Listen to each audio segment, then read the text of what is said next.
Yesus, ingatlah akan daku apabila engkau datang sebagai Raja. Bapak, Ibu, dan saudara-saudari umat sekalian, selamat malam. Hari ini kita merayakan Yesus Kristus Tuhan kita, Raja semesta alam. Raja biasanya identik dengan sesuatu yang mewah, yang wah, kerajaan yang besar, istana yang besar, kekuasaan, dan segala sesuatu yang baik-baik. Namun, dalam bacaan Injil tadi kita dengarkan, bacaan Injil yang dipilih pada saat perayaan Hari Raya Kristus, Yesus Tuhan kita Raja semesta alam, justru bacaan ketika Yesus digantung di salib. Maka kalimat pertama dalam bacaan tadi, ketika Yesus bergantung di salib. Coba kita lihat, perhatikan salib yang ada di gereja ini. Disitulah Yesus dinyatakan sebagai Raja. Biasanya kalau raja punya kalau tempat duduknya raja itu singgasana yang bagus sekali. Ternyata Yesus malah tergantung di kayu salib. Punya tahta, tapi Yesus punya salib.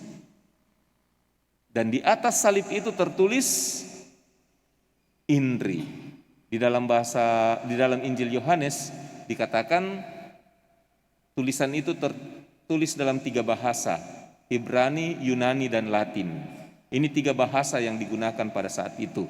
Bahasa Ibrani itu bahasa ibunya orang Yahudi, bahasa Yunani itu bahasa ilmu pengetahuan, maka filsafat itu berasal dari Yunani, ilmu pengetahuan berasal dari Yunani, dan bahasa Latin itu bahasa penjajah kerajaan Romawi.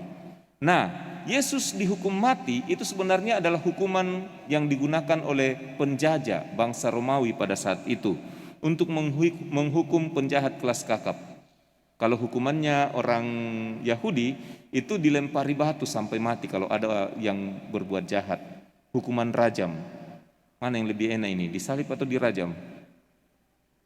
Dua-duanya tidak enak ya, pasti menderita sekali. Saya sudah membayangkan saja setengah mati, apalagi disalibkan demikian.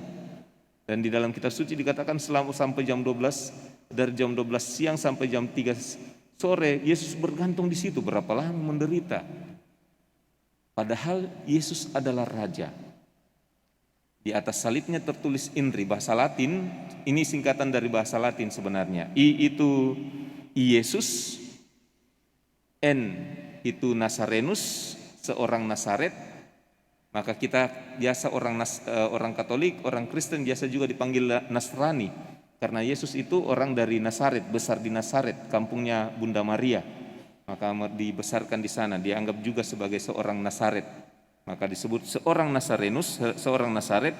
Rex, R itu singkatan dari Rex, itu dalam bahasa Indonesia artinya raja. Dan I yang terakhir itu Iudaeorum,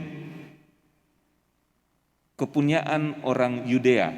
Jadi kalau diterjemahkan lurus-lurus, Yesus seorang Nazaret, raja orang-orang Yudea.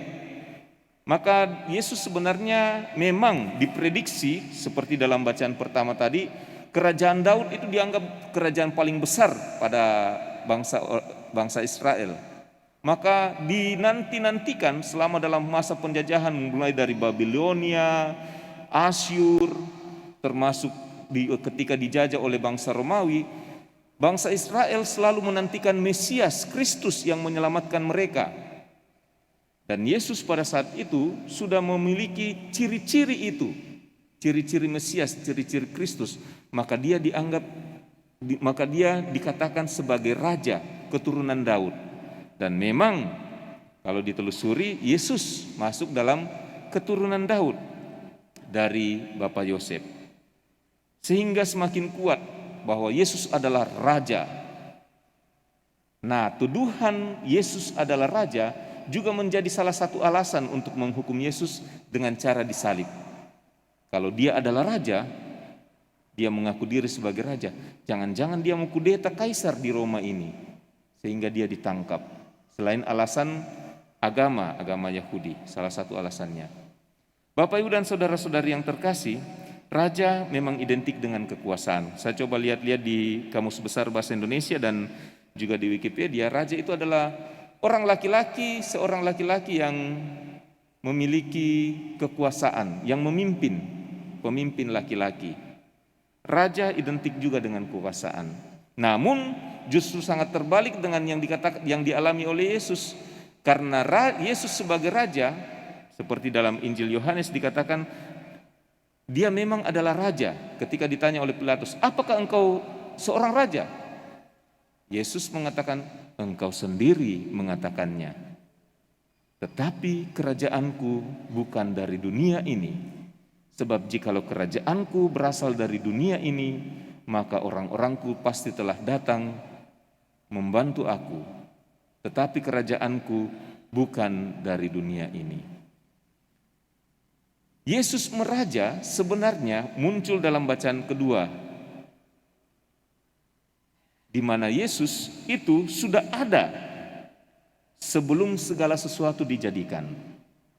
Segala sesuatu ada di dalam Dia dan Ia ada mendahului segala sesuatu, kata Santo Paulus kepada jemaat di Kolose. Sehingga Dia menguasai segala sesuatunya. Menguasai tidak berarti bahwa harus ada tempatnya, ada kerajaannya. Dan inilah yang kemudian menjadi refleksi bagi kita untuk sekarang ini. Apakah Tuhan menguasai kita? Kita kan berasal dari Tuhan. Apakah Tuhan menguasai kita? Atau jangan-jangan ada hal-hal lain atau orang-orang lain yang menguasai kita? Kalau suami-suami siapa biasanya dikuasai oleh apa? Bapak-bapak, suami-suami siapa yang kuasai? Apa? Istrinya, Bu. Langsung semangat sekali ibu, istrinya. Kalau ibu-ibu apa yang kuasai? Apa? Apanya? Oh, anaknya.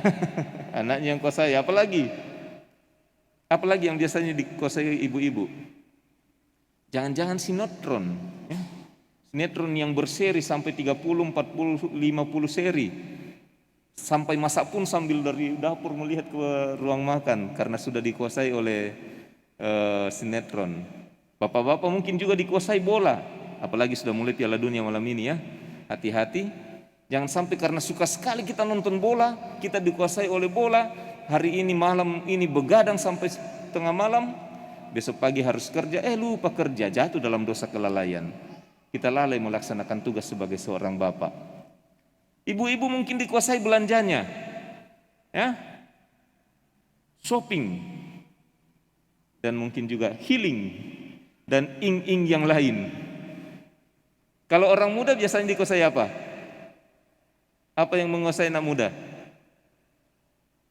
Mungkin dikuasai gadgetnya, HP-nya, alat-alat yang dimilikinya. Sehingga baru bangun pagi, langsung cari HP. Mau belajar, lihat HP. Mau mandi, lihat HP. Mau makan, lihat HP. Mau tidur, lihat HP. Mau pun lihat HP. Semua sambil bawa HP. Kalau anak-anak, apa yang biasa kuasai anak-anak? Adik-adik, apa yang biasa menguasai adik-adik? Ya? Apa? Game. Oke, permainannya. Apalagi mungkin yang lagi muncul ini, apa ini? Lato-lato, kato-kato. Kita kemana-mana bunyi, tak. Di mana-mana pergi kemana-mana selalu bunyi. Jangan sampai sambil tidur juga. Banyak hal menguasai kita, mungkin sadar tidak sadar. Hobi-hobi kita, dan bisa jadi keinginan egois kita, keinginan pribadi kita, itu yang menguasai kita. Kita maunya apa yang terjadi, apa yang kita inginkan itulah yang terjadi. Apalagi kalau orang sudah mulai mengatakan, pokoknya, kalau sudah ada kata pokoknya, sudah tidak bisa kita diskusi lagi. Mungkin Tuhan pun tidak bisa lagi membuat dia beralih pendapatnya. Apalagi Tuhan selalu menghargai pendapat manusia, kebebasan manusia.